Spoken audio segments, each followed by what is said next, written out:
जयांची केली स्मरण होय सकळ विद्येच्या अधिकरण तेची बंधू श्री चरण श्री गुरूंचे ते नमस्कारून आता प्रस्तुत प्रसंगी आज प्रवचना करता ज्ञानेश्वरी मधील एक ओवी निवडलेली आहे.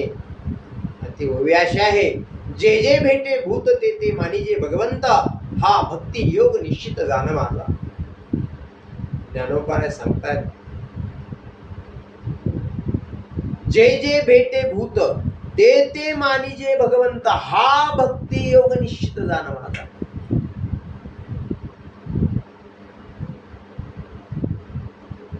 कारण या पृथ्वी तलावरील जे जे असणारा जीव भेटला पाहिला तर त्याच्यामध्ये भगवंतच पाहणं गरजेचं आहे, तर ते भक्ती फलद्रूप होते आणि तोच भक्ती योग आहे असं ज्ञानोबाराय सांगतात. म्हणून चराचरामध्ये सर्वत्र पाहणं गरजेचं आहे भगवंताला. जड असेल, जीव असेल, चर अचर, खेचर, जलचर वंचर, सर्व ठिकाणी नोहे नोहे चराचरामध्ये जळी स्थळी काष्टी पाषाणी सर्वत्र असणार एक परमेश्वराचं दर्शन करणं गरजेचं आहे. आणि हाच भक्ती योग असं म्हणतात. जे जे भेटे भूत ते ते मानिजे भगवंत, हा भक्ती योग निश्चित झाला. म्हणून या मनुष्य देहामध्ये आल्यानंतर प्रथम भक्ती मार्गाला जर लागायचं असेल तर प्रथम 6चा अंत केला पाहिजे. तो कोणता? ज्यांनी केला 6चा अंत तोची जाणावा संत. म्हणून संत कोणाला म्हणायचं? जे काम क्रोध मद मत्सर अहंकार याचा त्यांना काय केलेला आहे? त्यांना त्याग केलेला आहे, म्हणून ते संत. विचार जर केला, या संप्रदायाचं नाव किती छान दिलेलं आहे याला, वारकरी. कशावर वार करतात? हे काम क्रोध मद मत्सर अहंकार याच्यावरती हे वार करतात, प्रहार करतात. आणि भक्ती मार्ग असणारा याचं हे काय करतात? दमन करतात. संताचे संगती मनोमार्ग गती या कळावा श्रीपती येणे पंथे. संताच्या संगतीमध्ये हे असणारे साधकजन गुणीजन असणारे वावरतात, त्या संगतीमध्ये राहतात. आणि जीवानं जर संताची संगती केली तर निश्चित रूपानं त्याचं कल्याण झाल्याशिवाय. संताकडून तुमचा प्रपंचिक जरी नाही मोठा लाभ झाला तर परमार्थिक लाभ झाल्याशिवाय राहणार. संत महात्मे हे अवीट असणार धन प्राप्त करून देतात. सर्वसामान्याच्या भेटीनं काही प्राप्ती होते, पण ते प्राप्ती कशी असते सांगतो. ते जी प्राप्ती असते ती असणारे स्वार्थ बुद्धीची प्राप्ती. स्वार्थ बुद्धीची प्राप्ती म्हणजे काय? जे संसारामध्ये अनेक प्रकारचं धन प्राप्त करून देतात. धन द्रव्य धान्य अनेक प्रकारचा मान सन्मान प्राप्त करून देतात. लौकिकामध्ये आणतात. हे सगळ्या गोष्टीची सर्वसामान्याकडून प्राप्ती होते, पण संत महात्म्याकडून प्राप्ती जी होते ते चंद्र सूर्य आहे तोपर्यंत चिरकाल टिकणारी प्राप्ती. जो परमेश्वर आहे अविनाश आनंद घन, सर्वांच्या ठिकाणी तो भरून उरलेला आहे, सर्व चराचरामध्ये भरून उरलेला आहे, असा असणारा परमेश्वर जसा सूर्य आहे, एक सूर्य जसा सगळ्या जगताला प्रकाशित करतो, तसा एक परमात्मा सगळ्या जगाच्या ठिकाणी असणारा आत्मरूपानं तो प्रगट आहे.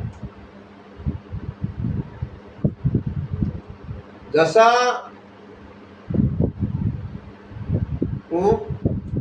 वायरामधून असणारा बोर्डापासून जे बल्बापर्यंत वायर असतो, त्या बोर्डावरचं बटन जर दाबलं तर ते असणारे बल्ब, ते लाईट लागते, तो बल्ब लागतो. पण बटन दाबल्यानंतर लाईट लागते, पण लाईट दिसते का आपल्याला? दिसत नाही. वारा वाहतो पण दिसत नाही. तसंच परमेश्वराचं स्वरूप आहे. परमेश्वर हा सर्वत्र भरून उरलेला आहे, पण तो दिसत नाही. म्हणून कसं जाणायचं त्याला? अनुमान प्रमाण. बटन दाबलं, लाईट लागली. वारा वाहतो, केस हालतात डोक्यावरचे, सदरा हलतो, झाडाचे पानं हलतात, याच्यावर ओळखायचं अनुमान प्रमाण.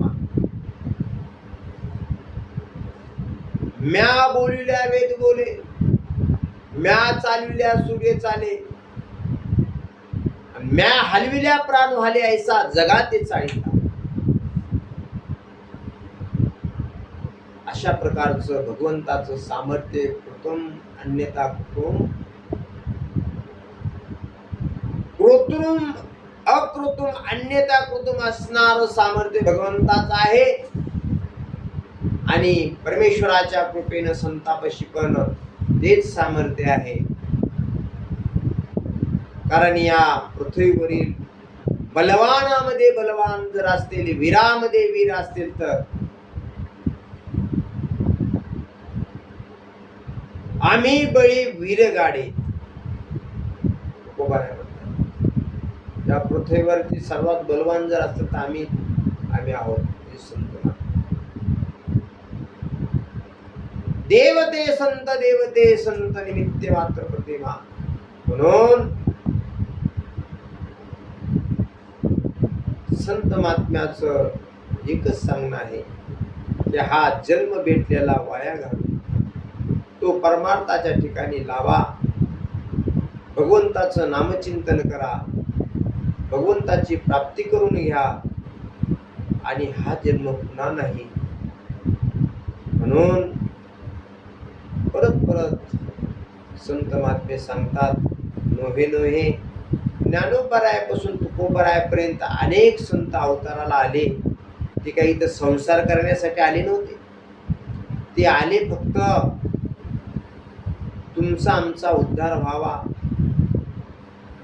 या असणाऱ्या साधारण जीवाचा उद्धार व्हावा, सर्वसामान्यांचा उद्धार व्हावा. 184 मध्ये खितपत पडलेला हा जो समाज आहे, हा जीव आहे, भलत्याच मार्गाने तो जातो आणि परत आणखीन तो असणाऱ्या त्या 84 लक्ष योनीच्या चक्रात अडकतो. परत त्या चक्रामध्ये अडकू नये जीवानं, त्या जीवांचा सर्व जीवांचा उद्धार व्हावा, याचसाठी संत महात्मे परत या पृथ्वी लोकावरती अवतरित होतात, जन्म घेतात. फक्त तुमच्या आमच्या उद्धाराकरता, या जगताचा उद्धार व्हावा, ही संताच्या अंतकरणात मोठी कळकळ लागून राहिलेली असते. जगाच्या कल्याणा संतांच्या विभूती देह कष्ट.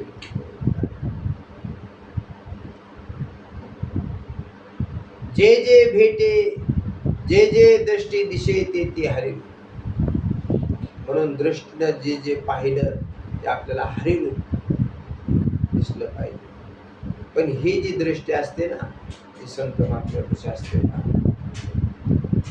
पहा, दृष्टीला पण खूप महत्व आहे बरं का. तुम्ही कासवीन पाहिली का?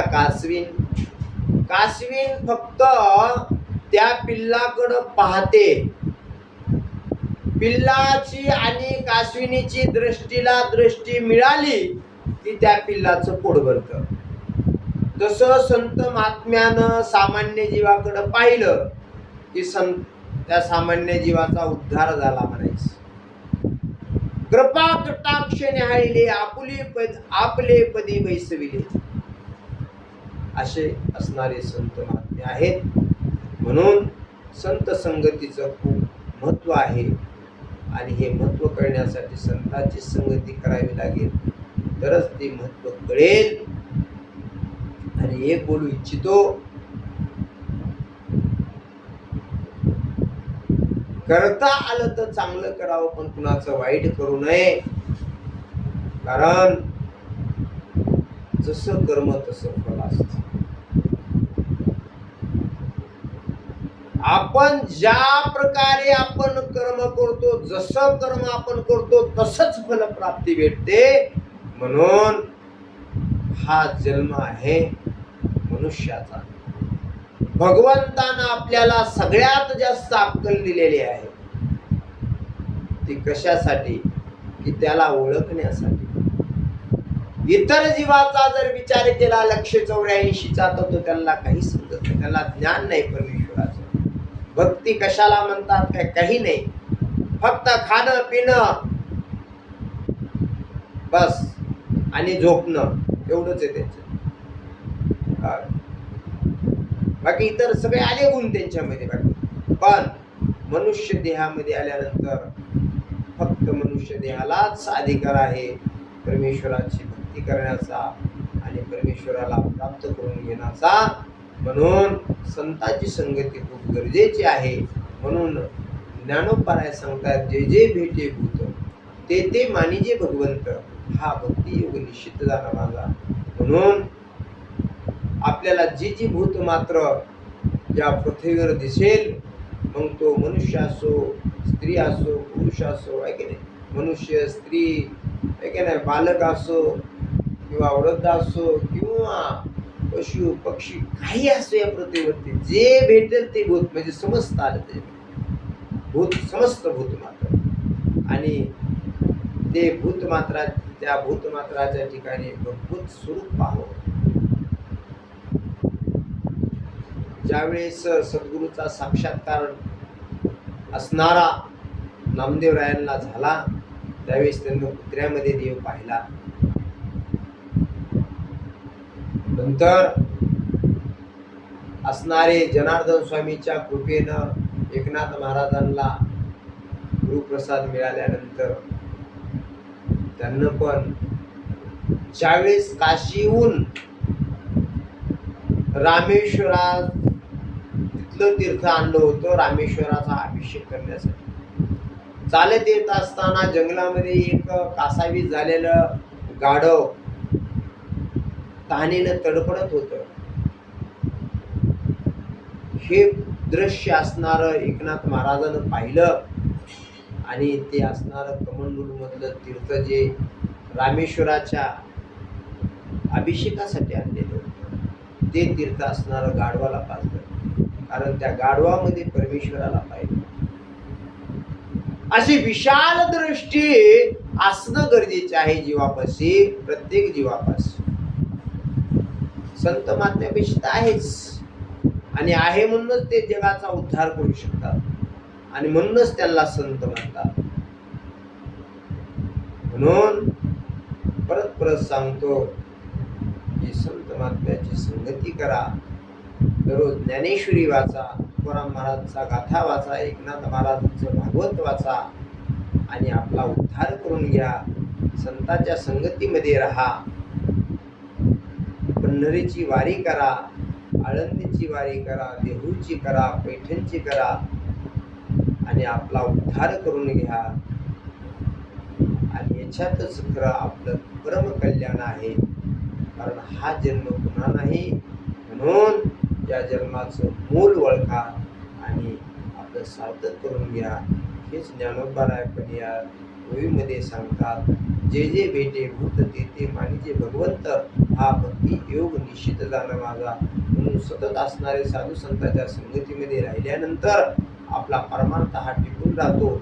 धन्य तुझी जगी आधी अंत सांभाळी.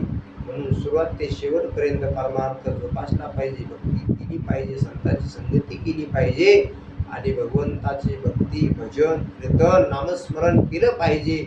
हेच साधू संतांनी पहिल्यापासून सांगत आलेले आणि याच्यासाठीच या पृथ्वीवर ते आलेत, सर्व जगाचा उद्धार व्हावा हेच साधू संतांच्या मनामध्ये रात्रंदिवस तळमळ असते, बाकी काही नाही. म्हणून तुम्हाला वारंवार सांगणं हेच की तुम्ही नामचिंतन करा आणि आपलं परम कल्याण करून घ्या.